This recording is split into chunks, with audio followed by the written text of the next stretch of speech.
कहवा के पियर माटी कहाँ के कुदार हो, कहवा के साथ सुहागिन माटी कोड़े जास हो, कहवा के साथ सुहागिन माटी कोड़े जास हो।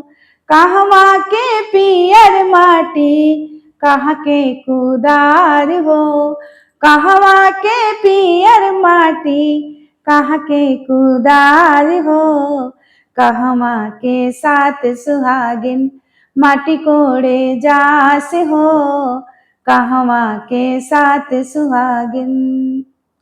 देवरिया के पियर माटी सोने के कुदार हो, देवरिया के पियर माटी सोने के कुदार हो, पटना के साथ सुहागिन माटी कोड़े जास हो, पटना के साथ सुहागिन माटी कोड़े जास हो।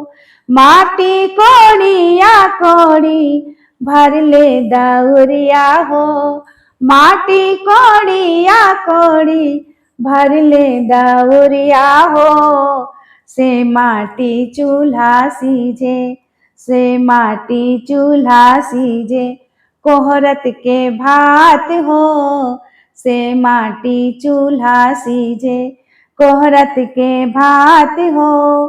माटी कोड़ौनी अम्मा का देबू नेगवा हो, माटी कोड़ौनी अम्मा का देबू नेगवा हो, तोहरा के देबो बेटी डल भरी सोनवा हो, तोहरा के देबे बेटी डल भरी सोनवा हो, तोहरा के देबे बेटी डल भरी सोनवा हो, तोहरा के देबे बेटी डल भरी सोनवा हो।